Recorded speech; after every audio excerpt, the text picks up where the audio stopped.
In this segment of Newsmaker, Congressman Tom Reed coming up at 8:30. It'll be Alfred State History Professor Dr. Nick Waddy. Starting out, this was a pretty long press conference, so we'll cut out the opening statement, start out with the question. The first question actually came from us here at WLEA.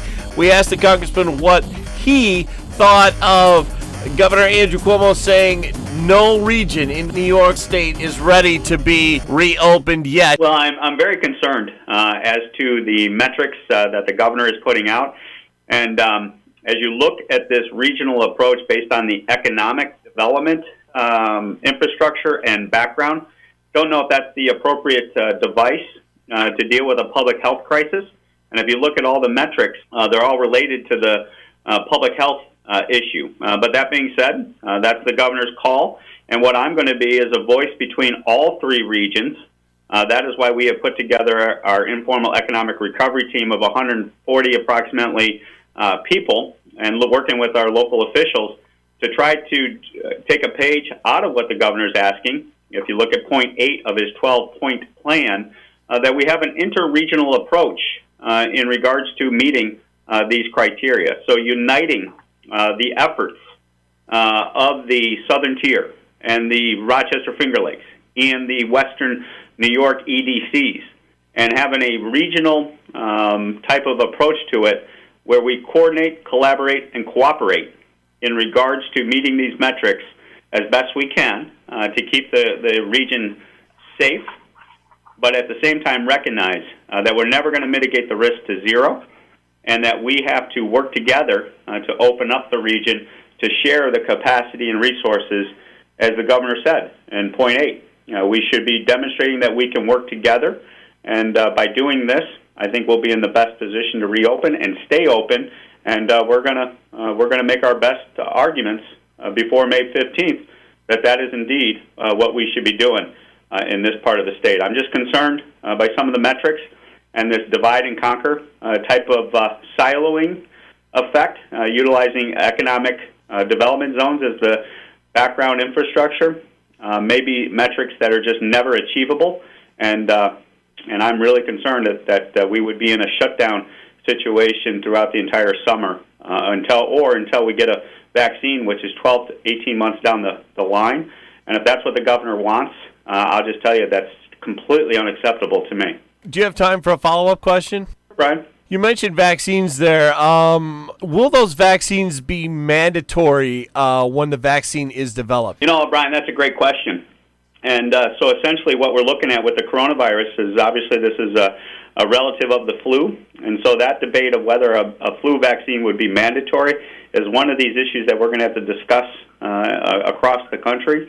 And I will, at this point in time, I am open to vaccines being made widely available, encourage people to take them.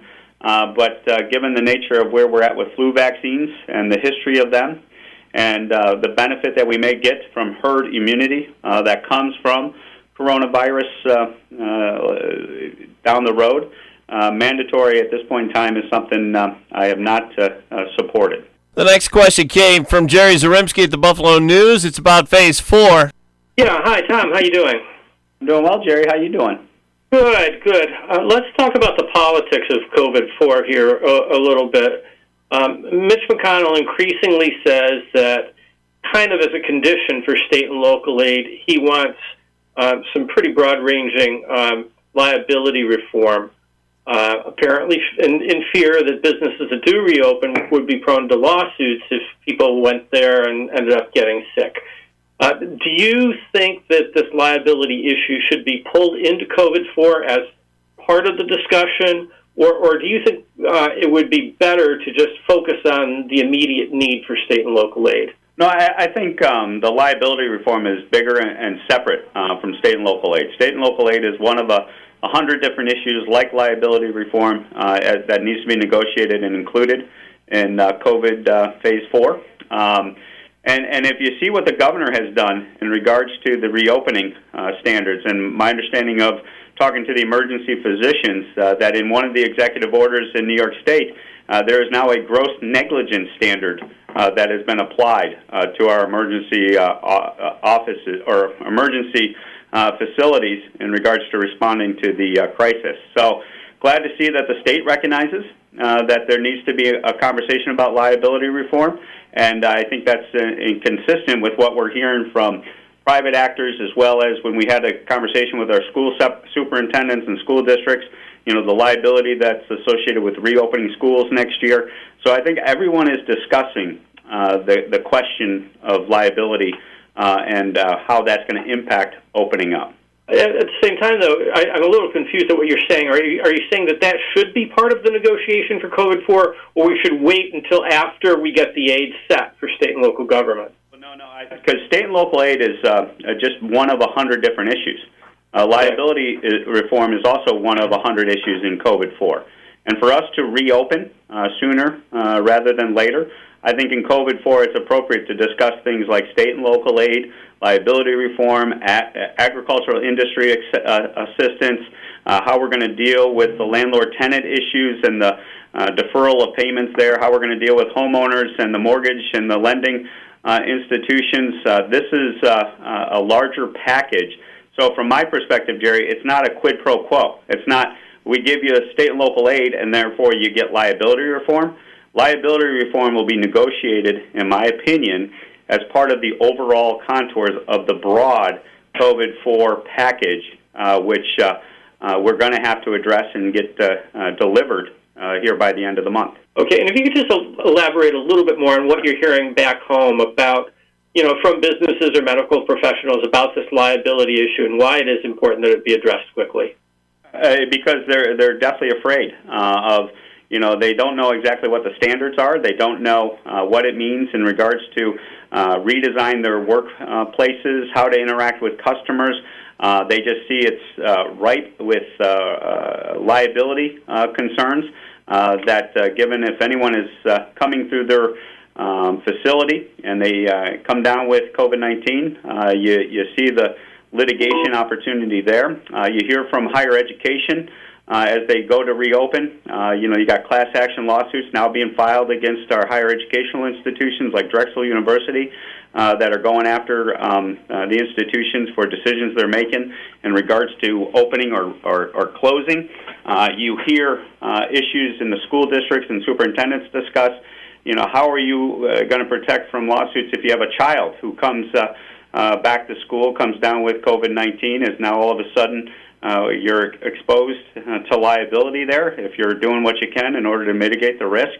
And so we're hearing that type of conversation each and every day as a true barrier to reopening in a situation where there's so much unknown in regards to what we're dealing with. Okay, great. That's very helpful. Thanks. Thanks. Great. Thanks, Jerry. All right, let's go to Jason in Jamestown. Jason, do you have a question? I sure do. I saw the Associated Press put out a report today regarding the disproportionate amount of aid that went to various states through the CARES Act. They're reporting that a state like Hawaii, for example, received $2 million per positive COVID-19 test, $3.4 million per test in Alaska. Meanwhile, New York and New Jersey averaged $24,000 and $27,000 per positive coronavirus test, respectively. Some people are concerned. Obviously, folks in New York and New Jersey think that they didn't get their fair share of funding, and obviously the folks in Alaska and Hawaii say that they deserved the funding, regardless of the number of cases they have. Do you think something needs to be done this next round when it comes to state aid to try to make sure there's a more balanced proportion of aid per case to various states?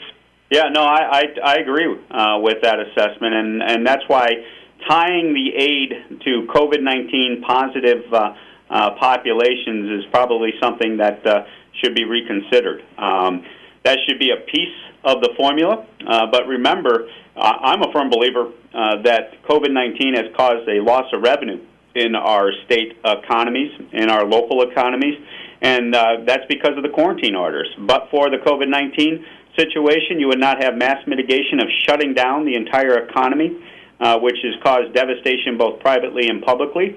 And so when it comes to that local aid formula, as well as that state aid formula, I think that loss of revenue is a legitimate basis to be considered in the overall formula. So I think population needs to be taken into consideration. The COVID-19 positive tests have to be taken into consideration, and the lost revenue associated with the communities as a result of this mass mitigation, quarantine, shutdown type of situation needs to be taken into consideration. I think also there is legitimate concern about making sure that any formula that results in this distribution to the local governments or state government must be related to the COVID-19 National Emergency Declaration, that you cannot have lingering exposures of pre-existing budgetary issues in that recovery formula. And so, we've done this before, Jason, to be perfectly honest with you.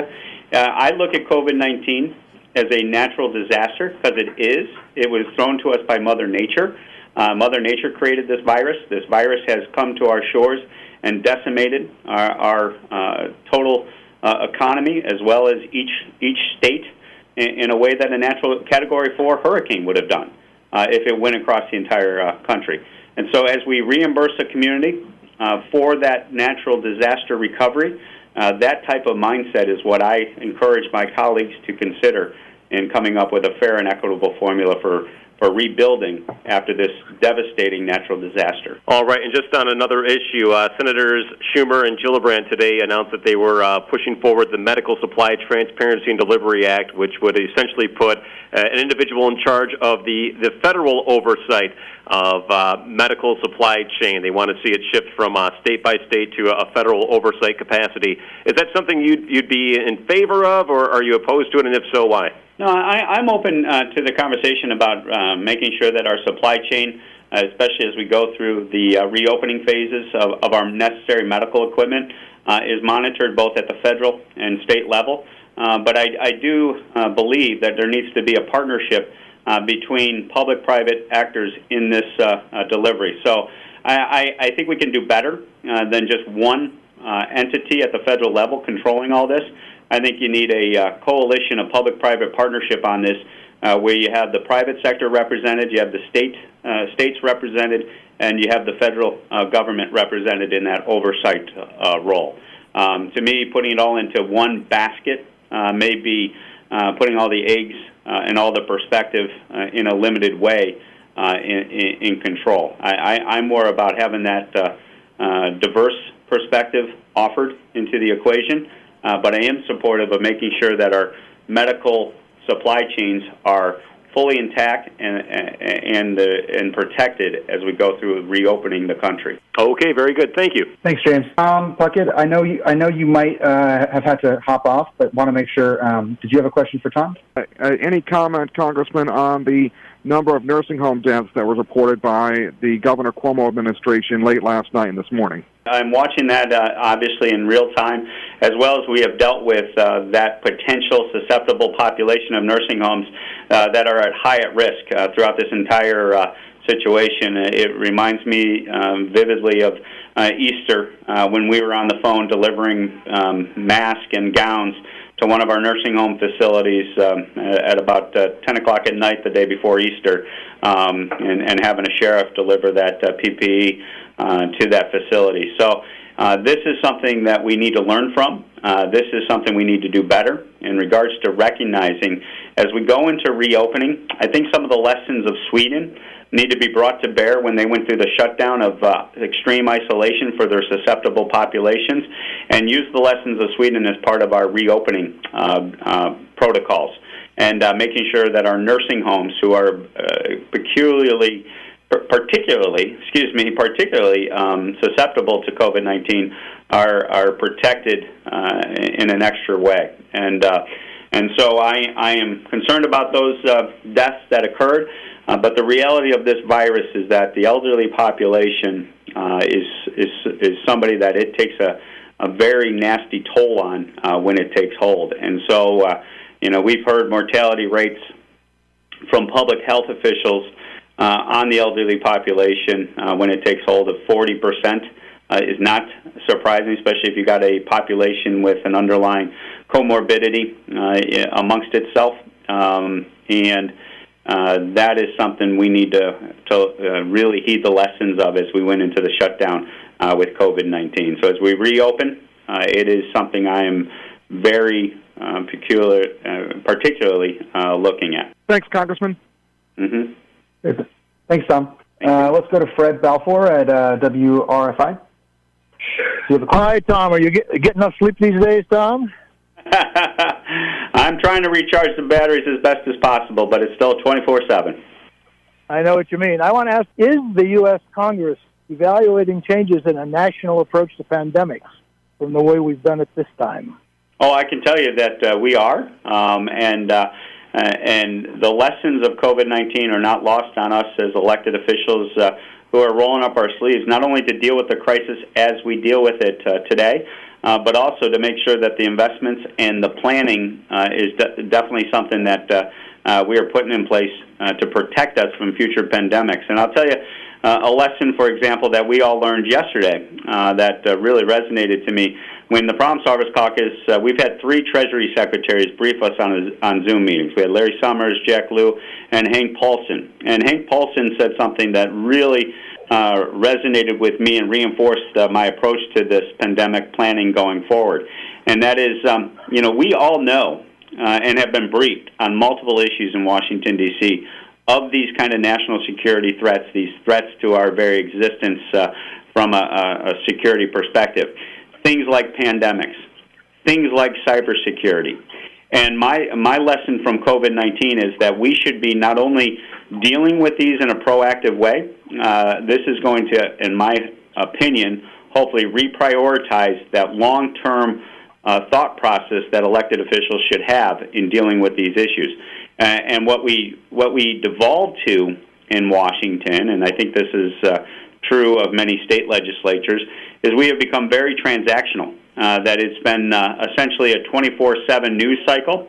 It has been short-term decision-making to deal with the next election and putting off any type of political pain that can be avoided today because you're necessarily going to have to make those long-term decisions that are going to have some impacts in regards to the day-to-day operation of government and our legislative process. And so, from my perspective, hopefully this wakes up my fellow colleagues that, you know what, we need to spend more time planning long-term and avoid as much as possible those transactional demands on our decision-making. All right, we're going to take a quick break here on this segment of Newsmaker, the Congressman Tom Reed press call from yesterday. Stay with us. We've got a question from Lucas Day wrapping things up with a question about the Joe Biden situation. That comes up next here on the Newsmaker. Mullen Factory Direct Floor Covering has been serving this area for many years. During life's ups and downs, we've never quite experienced anything like this. There's no official day or time set for us all to go back to business as usual, but Mullins wants you to know they're there for you and your flooring projects. And it's also a good time to say thanks to all the loyal customers and remind you to support all area local small businesses to help them stay afloat during this unprecedented time. Be safe and stay healthy. From your friends at Mullen Factory Direct Floor Covering in Almond. The Ryan Agencies, your local, independent insurance agencies. Online insurance companies don't know the unique needs of our rural community. The Ryan Agency meets rural needs every day. Local insurance experts offering realistic solutions. Contact the Ryan Agencies today. Good local people offering realistic insurance solutions. Insurance protection you can rely on. The Ryan Agency. Okay, let's go to Lucas Day. Congressman, how are you? I'm doing well, Lucas. How are you today? Not too bad, thanks. I want to change the subject, if you don't mind, a little bit. Sure. Obviously, there are allegations out there against Senator Joe Biden that have garnered some mainstream attention. And last week, Senator Gillibrand, in a press conference with the media, said that she supported Joe Biden despite the allegations. And obviously this is a complete turnaround from allegations that were made against Justice Kavanaugh and, let's say, other Republicans. Just your reaction to that message that is being sent from someone like Senator Gillibrand, who is a big proponent of the Me Too movement. And I know that you have talked openly about having a family member that was a victim of sexual abuse. what type of message do you believe that sends to victims that it almost depends on maybe a political background, whether or not you are to be believed or not? Yeah, I couldn't have said it better. And what I would say on this is, one thing in America that we hate the most, in my opinion, is hypocrisy. And what you see on display here is hypocrisy at its fullest extent, driven by political partisanship. And the bottom line, when it comes to sexual assault, I've been a strong proponent of the No More campaign. I've been I've dealt with the issue personally in our family situation, as you referenced. And I would just tell you, this is going to not help that by having this hypocritical display occur because of political alignments. But to me, the movement is so strong and has gone so far in regards to bringing out this issue from the darkness, that whatever happens in D.C., whatever happens politically, this movement's going to continue, and that's good. And I'll let the powers to be, in regards to the politicians that are dealing with this issue in the way that they politically think is the most expedient way to deal with it, answer for themselves. But to the folks that are stepping forward and standing strong with that No More campaign, I am there with them, and I encourage folks to not let the political hypocrisy on display here stop that movement from moving forward. Okay, Congressman, thank you for those words. Thank you. Yes, thank you. Thanks, Lucas. Okay, let's go to Dave Raleigh. Hey, Tom, how are you? Doing well, Dave. How you doing? Pretty good, pretty good. Tom, any speculation when the House will be back in the session in Washington, or are all the meetings at this point still virtual? Yeah, well, there really is no official meeting of Congress. That's why Problem Solvers Caucus has taken upon ourselves to do this virtual congressional debate on state and local to show folks that we can do it. And this is obviously an unofficial action of Congress, but being members of Congress, obviously we're using that as a pulpit to say we can do this. My understanding is we are called to go back to D.C. on Monday.